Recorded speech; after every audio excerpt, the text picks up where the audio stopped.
Dominic's കോളേജിനും Vettikkal കുടുംബത്തിനും ഇരട്ടി മധുരം. ഇരട്ടകളായ ലിയ ട്രീസ ജോർജ്, ലിസ മറിയം ജോർജ് എന്നിവർ MG സർവകലാശാല BA ഇംഗ്ലീഷ് ലിറ്ററേച്ചറിൽ 1ാം റാങ്ക് കരസ്ഥമാക്കിയിരിക്കുകയാണ്. സെന്റ് ഡൊമിനിക്സ് കോളേജിലെ BA ഇംഗ്ലീഷ് ലിറ്ററേച്ചർ വിദ്യാർത്ഥികളാണ് ഇരുവരും. എൻ്റെ പേര് ലിയ ട്രീസ ജോർജ്, ഇത് ലിസ മറിയം ജോർജ്. ഞങ്ങൾ പഠിച്ചത് കാഞ്ഞിരപ്പള്ളി സെൻറ് ഡൊമിനിക്സ് കോളേജിലാണ്. അപ്പം പഠിക്കുന്ന ഒരു സമയത്ത് റാങ്ക് വേണം എന്നൊരാഗ്രഹം ഉണ്ടായിരുന്നു. അപ്പം പഠിക്കുന്ന സമയത്തെല്ലാം അതിനു വേണ്ടിയിട്ട് പ്രാർത്ഥിച്ച ആ ഒരു ലക്ഷ്യം മനസ്സിൽ വെച്ചായിരുന്നു പഠിച്ചതൊക്കെ. പക്ഷെ ഒരേപോലെ 1ാം റാങ്ക് 2 പേർക്കും ഒരേപോലെ കിട്ടുമെന്ന് ഞങ്ങൾ വിചാരിച്ചില്ല. അത് ഈശോയുടെ വലിയൊരു അനുഗ്രഹമായിട്ട് കാണുന്നു.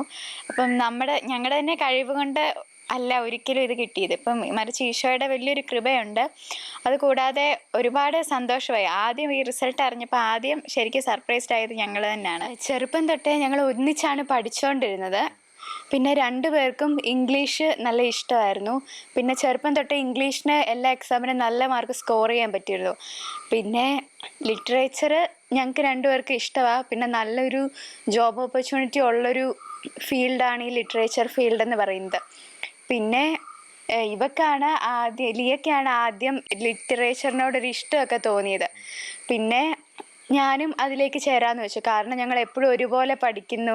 പിന്നെ 2 പേരും ഒരേ മേഖലയിലാണ്. 2 പേർക്ക് അങ്ങോട്ടും ഇങ്ങോട്ടും ഹെൽപ്പ് ചെയ്യാൻ പറ്റുമല്ലോ.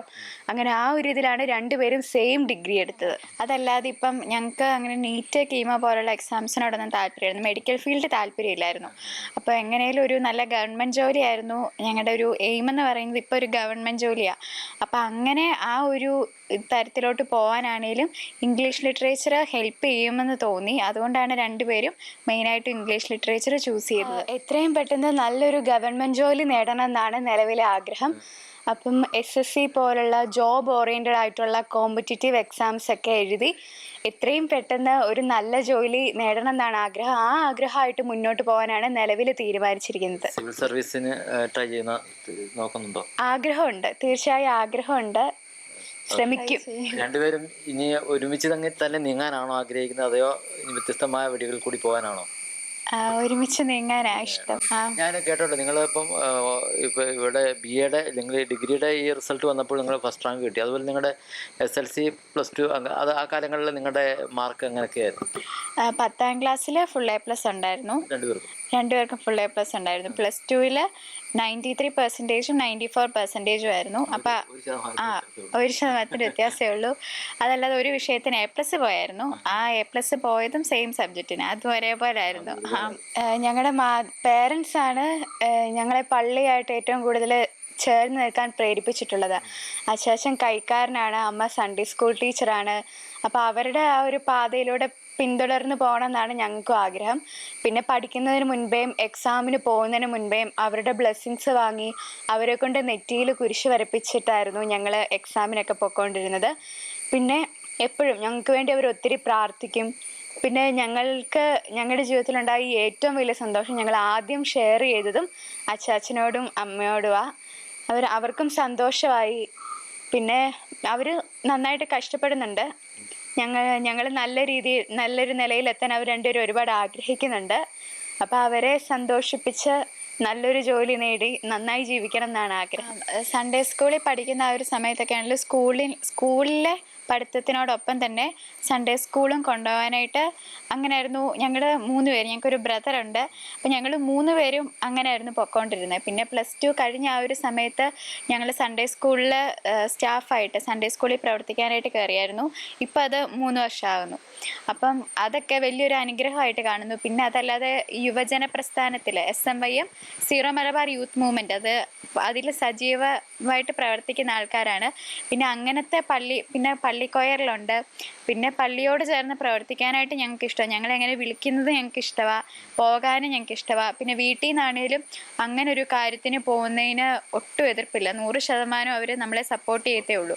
അപ്പോൾ അതുകൊണ്ട് വീട്ടിലും ഇഷ്ടമാണ്. അപ്പോൾ അതുകൊണ്ട് ഞങ്ങൾക്ക് അങ്ങനെ പോകുന്നത് വലിയൊരു കാര്യമാണ്. പിന്നെ അതല്ലാതെ പഠിക്കുന്ന സമയത്തൊക്കെ ആണേലും എന്തേലും കാര്യങ്ങൾക്കൊക്കെ വിളിച്ചാൽ ഞങ്ങൾ ഓടിച്ചെല്ലാനായിട്ട് ശ്രദ്ധിക്കാറുണ്ട്. പക്ഷെ ആ പോയ സമയമൊന്നും ഞങ്ങൾക്ക് ഒരിക്കലും ഒരു നഷ്ടമായിട്ട് തോന്നിയിട്ടില്ല. കാരണം നമ്മൾ ഈശോയ്ക്ക് വേണ്ടി മാറ്റി വെക്കുന്ന ആ ഒരു സമയം ഒന്നല്ലെങ്കിൽ ഇതേപോലെ മറ്റേതെങ്കിലും ഒരു രീതിയിൽ നമുക്ക് അനുഗ്രഹമായിട്ട് വരും എന്നുള്ള കാര്യം ഉറപ്പാണ്. അത്ഭുതകരമായി കിട്ടിയ ഈ വിജയം, അല്ലെങ്കിൽ നമുക്ക് ഏറ്റവും കൗതുകമുണർത്തുന്ന ഈ വിജയം അറിഞ്ഞ നമ്മുടെ ഇടവകയിലും നമ്മുടെ മറ്റുള്ളവരുടെയൊക്കെ പ്രോത്സാഹനവും അവരുടെ സമീപനവും കമൻറ്റുകളൊക്കെ എന്തായിരുന്നു? ഇതാ റിസൾട്ട് അറിഞ്ഞു കഴിഞ്ഞ് ഒരുപാട് പേര് വിളിച്ചു. നമ്മുടെ കാഞ്ഞിരപ്പള്ളിയിലെ മെത്രാൻ പുളിക്കൽ പിതാവ് വിളിച്ചിരുന്നു, പിന്നെ വികാരി ജനറൽമാർ, പിന്നെ ഞങ്ങളുടെ വികാരിയച്ഛനും കൊച്ചച്ഛനും, മാർട്ടിൻ അച്ഛനും, വികാരിയച്ഛൻ ഫാദർ മാർട്ടിൻ വെള്ളിയാംകുളം, കൊച്ചച്ഛൻ ഫാദർ സിൽവാനോസ് വടക്കേമംഗലം, ഇവർ ഞങ്ങൾക്കൊരു ചെറിയ സമ്മാനം പോലും കിട്ടിയാലും ഞങ്ങളെ ഒത്തിരി സപ്പോർട്ട് ചെയ്ത് എൻകറേജ് ചെയ്യുന്ന രണ്ടാളുകളാണ്. അവർക്ക് ഒരുപാട് സന്തോഷമായി. പിന്നെ ഒരുപാട് അച്ഛന്മാരും ഒരുപാട് സിസ്റ്റേഴ്സും വിളിച്ചു. പിന്നെ ഞങ്ങളെ പണ്ട് തൊട്ടേ ഞങ്ങളെ പഠിപ്പിച്ച ടീച്ചേഴ്സ് വിളിച്ചു. അപ്പോൾ അവരൊക്കെ ഇപ്പോഴും ഞങ്ങളെ ഓർക്കുന്നുണ്ടെന്നറിയുമ്പോൾ ഭയങ്കര സന്തോഷം. പിന്നെ ഞങ്ങളുടെ കോളേജിലെ പ്രിൻസിപ്പൽ ഞങ്ങൾ സെൻറ് ഡൊമിനിക്സ് കോളേജിലാണ് പഠിച്ചത്. ഇപ്പം principal Seemon sir, doctor Seemon Thomas സാറിന് ഭയങ്കര സന്തോഷമായി. അപ്പം സാറ് വരെ ഞങ്ങളിങ്ങനെ സപ്പോർട്ട് ചെയ്യുന്നുണ്ട്. അപ്പോൾ ഒരുപാട് സന്തോഷം. പിന്നെ ഞങ്ങളുടെ കോളേജിലെ എല്ലാ ടീച്ചേഴ്സ്, ഞങ്ങളുടെ ഫ്രണ്ട്സ്, പിന്നെ ഞങ്ങളുടെ അപ്പച്ചനും അമ്മച്ചിയും, അവർക്ക് ഭയങ്കര സന്തോഷമായി. അവര് ഞങ്ങൾക്ക് വേണ്ടി ഏറ്റവും കൂടുതൽ പ്രാർത്ഥിക്കുന്ന രണ്ടാൾക്കാരാണ്. അപ്പച്ചനും അമ്മച്ചി എന്ന് പറഞ്ഞാൽ ചാച്ചൻ, അമ്മയുടെ പേരൻസ്. ഞങ്ങൾ അപ്പച്ച അമ്മച്ചി എന്നാണ് വിളിക്കുന്നത്. അപ്പം അവർക്ക് ഭയങ്കര സന്തോഷമായി. അപ്പം ഞങ്ങൾ ന്യൂസ് പേപ്പറിലും ന്യൂസിലൊക്കെ ഞങ്ങളെ കണ്ടപ്പോൾ അവർ സന്തോഷം കൊണ്ട് കരഞ്ഞു, അങ്ങനെയൊക്കെ അറിഞ്ഞു. ഒത്തിരി സന്തോഷം. ആത്മാർത്ഥമായ ഒരു ബന്ധമാണ്. നിങ്ങൾ വചനം എങ്ങനെയാണ് നിങ്ങളുടെ ജീവിതത്തിൽ സ്വായത്തമാക്കിക്കൊണ്ടിരിക്കുന്നത്? വചനം പഠിക്കുന്നതിന് മുന്നേ ജ്ഞാനത്തിൻ്റെ പുസ്തകം 9 അധ്യായം വായിച്ചാണ് ഞങ്ങൾ 3 പേരും പഠനം ആരംഭിക്കുന്നത്. പിന്നെ അതല്ലാതെ നമ്മളിപ്പം ഏതെങ്കിലും കാര്യത്തിന് പുറത്തോട്ട് പോകുമ്പോഴായിരിക്കാം, അല്ലെങ്കിൽ പഠിക്കുന്നതിന് മുന്നേ ആയിരിക്കാം, മനസ്സിന് എന്തെങ്കിലും ഒരു വിഷമം തോന്നുമ്പോൾ നമ്മൾ ഇവിടെ ഒരു സുവിശേഷപ്പെട്ടിയുണ്ട്. അപ്പോൾ ആ സുവിശേഷപ്പെട്ടിയിൽ നിന്ന് വചനം എടുത്ത് പ്രാർത്ഥിക്കാറൊക്കെയുണ്ട്. അപ്പം അങ്ങനെ ഞങ്ങൾ അത് ചെറുപ്പം തൊട്ടേ ശീലിച്ചു പോകുന്നൊരു കാര്യം. അപ്പോൾ ഇപ്പോഴും അതുകൊണ്ട് അത് പെട്ടെന്ന് നമ്മൾ പുറത്തേക്ക് ഇറങ്ങി കഴിയുമ്പോൾ തിരിച്ച് വചനം എടുത്തില്ലെന്ന് പെട്ടെന്ന് ഓർക്കുമ്പോൾ തിരിച്ചു കയറി പ്രാർത്ഥിച്ചിട്ട് ഇറങ്ങും. അങ്ങനെയൊക്കെ ഉണ്ടാവാറുണ്ട് നമ്മൾ പെട്ടെന്ന് തിരക്കിട്ട് ഇറങ്ങുമ്പോൾ. പിന്നെ അതല്ലാതെ ഒത്തിരി ബൈബിൾ പഠിക്കാനായിട്ടുള്ള അവസരങ്ങൾ ഞങ്ങൾക്ക് കിട്ടിയിട്ടുണ്ട്. അതെങ്ങനെയാണെന്ന് വെച്ചാൽ ഈ ക്വിസ് മത്സരങ്ങൾക്കൊക്കെ ഞങ്ങൾ പങ്കെടുക്കാറുണ്ട്. അപ്പം പിന്നെ ലോഗോസ് ക്വിസ്, അപ്പോൾ അതുപോലുള്ള ക്വിസ് മത്സരങ്ങൾ അല്ലാതെയും ടീച്ചേഴ്സ് ക്വിസിനും പിന്നെ വേറെ മിഷൻ ക്വിസ് അതുപോലുള്ള കുറേ സംഭവത്തിന് പങ്കെടുത്തിട്ടുണ്ട്. അപ്പോൾ അതിനെല്ലാം ബൈബിളായിരിക്കും മെയിനായിട്ടും വരുന്നത്. അപ്പോൾ അങ്ങനെ നമ്മൾ ബൈബിൾ ഒത്തിരി പഠിക്കാനുള്ള അവസരങ്ങൾ നമുക്ക് കിട്ടിയിട്ടുണ്ട്. അപ്പോൾ അതെല്ലാം ഞങ്ങൾ മാക്സിമം ഉപയോഗിക്കാറുണ്ട്. പിന്നെ വചനം എഴുത്ത് മത്സരങ്ങൾക്കൊക്കെ പങ്കെടുക്കാറുണ്ട്. പൊടിമറ്റം വെട്ടിക്കൽ രാജു മാത്യു, റീന രാജു ദമ്പതികളുടെ മക്കളാണ് ഇരുവരും. ഇവർക്ക് ഒരു സഹോദരൻ കൂടിയുണ്ട്, മാത്യു ജോർജ്. രാജു മാത്യു സെയിൽസ് എക്സിക്യൂട്ടീവാണ്. അമ്മ Reena Marykulam saint Mary's higher secondary സ്കൂളിലെ മലയാളം അധ്യാപികയാണ്. ചെറുപ്പം മുതലേ ഇവർ ദൈവാനുഗ്രഹമുള്ളവരായി വളരണം എന്നുള്ളൊരു പ്രാർത്ഥനയായിരുന്നു ഞങ്ങൾക്കുണ്ടായിരുന്നത്. അതുപോലെ തന്നെ നമ്മൾ പറഞ്ഞു കൊടുക്കുന്ന കാര്യങ്ങളെല്ലാം അവർ അതുപോലെ തന്നെ ചെയ്യുമായിരുന്നു. കുടുംബ പ്രാർത്ഥനയാണെങ്കിലും പള്ളിയിലെ കാര്യങ്ങളൊക്കെ ആണെങ്കിലും അതുപോലെ തന്നെ ഇപ്പോഴും കുറച്ചുകൂടെ കൂടിക്കൂടി വരുന്നതല്ലാതെ ഒട്ടും കുറയുന്നതായിട്ട് ഞങ്ങൾക്ക് തോന്നിയിട്ടില്ല. ഇവർ ഏത് പരീക്ഷയാണെങ്കിലും എത്ര തിരക്കുണ്ടെങ്കിലും വീട്ടിലെ കാര്യങ്ങളിൽ അവർ കൃത്യമായിട്ട് എല്ലാ ദിവസവും ചെയ്യുന്ന കുറച്ച് കാര്യങ്ങളുണ്ട്. അതിനൊന്നും ഒരു മുടക്കവും വരുത്താറില്ല. അതുപോലെ തന്നെ പള്ളിയിലെ കാര്യങ്ങളിലും അതൊന്നും അവരുടെ ഈ തിരക്കുകളൊന്നും അങ്ങനെയുള്ള കാര്യങ്ങളെ ബാധിക്കാറേ ഇല്ല. അതെല്ലാം കൃത്യമായിട്ട് ചെയ്യും. അത് എനിക്ക് തന്നെ അതിശയമായിട്ട് തോന്നിയിട്ടുണ്ട്. ഞാൻ വേണ്ട മക്കളെ പോയി എന്നെങ്കിലും ചെയ്തോ, നിങ്ങളുടെ കാര്യം ചെയ്തോ എന്ന് പറഞ്ഞാലും അത് സാരമില്ലമ്മയെന്നും പറഞ്ഞ് അവരെപ്പോഴും എൻ്റെ കൂടെ എനിക്ക് ചെയ്യാവുന്ന എല്ലാ ഹെൽപ്പുകളും ഏത് സമയത്തും ചെയ്യാറുണ്ട്. അതുപോലെ തന്നെ പള്ളിയിലെ കാര്യങ്ങളാണെങ്കിലും ഏത് കാര്യത്തിന് വിളിച്ചാലും പല കാര്യങ്ങളിലും അവർക്ക് പറ്റുന്നത് പോലെ, അതുപോലെ തന്നെ അവർ കഴിവിൻ്റെ മാക്സിമം ചെയ്യുക എന്നുള്ളത് അവരുടെ ഒരു സ്വഭാവത്തിൻ്റെ പ്രത്യേകതയായിട്ട് എനിക്ക് തന്നെ തോന്നിയിരിക്കുന്നതാണ്. അതിൻ്റെയൊക്കെ ഒരു പ്രതിഫലം തന്നെയാണ് ഈ ഒരു നേട്ടമെന്നാണ്. സ്കൂളിലെ പരീക്ഷകൾക്കൊക്കെ എങ്ങനെയാണോ ഒരുങ്ങുന്നത് അതുപോലെ തന്നെ അവർ സൺഡേ സ്കൂളിലെയും പഠിക്കുകയും നന്നായിട്ട് പരീക്ഷ എഴുതുകയും ഒക്കെ ചെയ്യാറുണ്ട്. അത് സ്കൂളിലെ പോലെ തന്നെ പ്രാധാന്യം സൺഡേ സ്കൂളിനും. ഞാൻ ശരിക്കും ഇവരുടെ പഠനകാര്യത്തിലൊന്നും ഞങ്ങൾ രണ്ടുപേരും ഇടപെടാറില്ല. തീരെ ചെറിയ പ്രായത്തിൽ ശ്രദ്ധിച്ചിട്ടുണ്ട്. അത് കഴിഞ്ഞ് പിന്നെ അവരുടെ തന്നെ കാര്യങ്ങൾ ചെയ്തോളും. ഇപ്പം എനിക്കിപ്പം നേരത്തെ പോകേണ്ടത് കൊണ്ട് ഞാൻ പോയി കഴിഞ്ഞും ബാക്കിയുള്ള കാര്യങ്ങളെല്ലാം അവർ ചെയ്തേച്ചാണ് അവർ കോളേജിൽ പോകുന്നത്. അതുപോലെ തിരിച്ച് വന്നു കഴിയുമ്പോഴാണെങ്കിലും ഞാൻ 6:30 ആകും വരുമ്പം. അപ്പോഴും അവർ അത്യാവശ്യം കാര്യങ്ങളൊക്കെ എന്തെങ്കിലുമൊക്കെ ചെയ്തു വെക്കാറുണ്ട്. ദൈവത്തിനും ദൈവിക കാര്യങ്ങൾക്കുമാണ് പ്രാധാന്യം കൊടുക്കേണ്ടതെന്ന് ലിയയും ലിസയും പറയുന്നു. ദൈവത്തോട് ചേർന്ന് നിൽക്കുക, അവിടുന്ന് നമ്മളോടും ചേർന്ന് നിൽക്കും.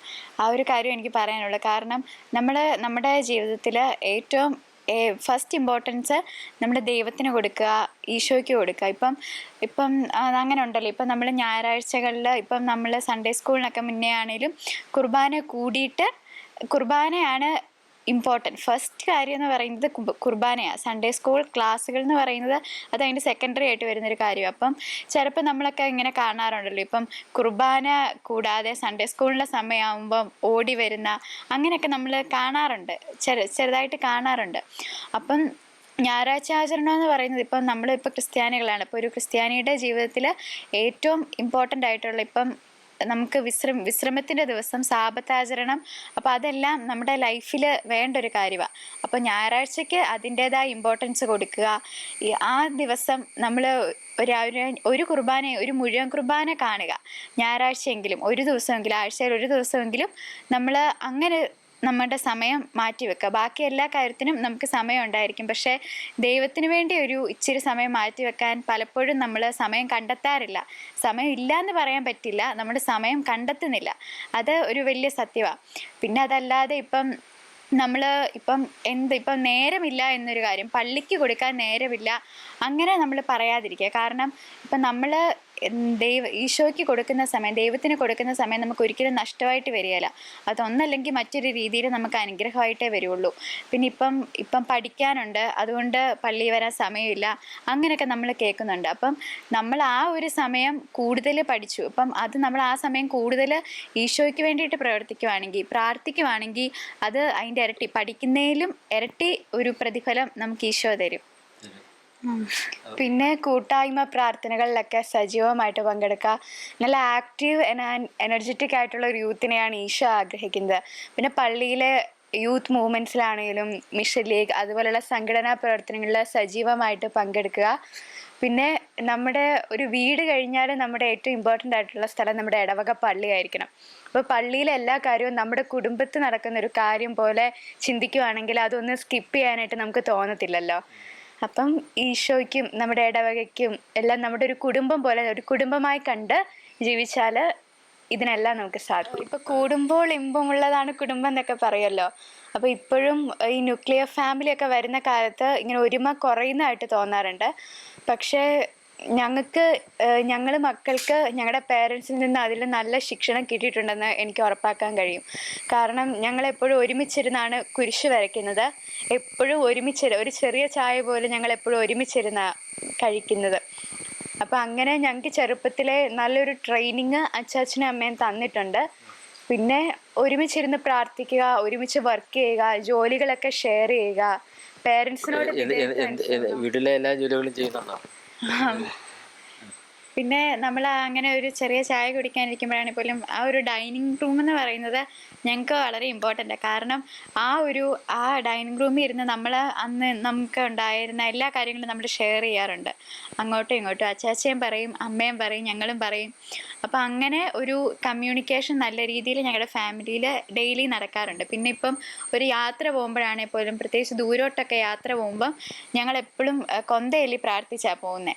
ഇപ്പം നമ്മൾ വീട്ടിൽ നിന്ന് ഇറങ്ങി ആ സ്ഥലത്ത് ചെല്ലുന്നതിന് മുന്നേ എന്തായാലും നമ്മൾ ഒരു കൊന്ത കംപ്ലീറ്റ് ആക്കിയിരിക്കും. അപ്പോൾ ഒരു കൊന്ത ചൊല്ലിയിട്ട് പിന്നെ വർത്താനം പറയും, പാട്ട് കേൾക്കും, അങ്ങനെ. അപ്പം പ്രാർത്ഥിച്ചിട്ടാണ് നമ്മൾ അങ്ങനെ യാത്രകളും പോകുന്നത്.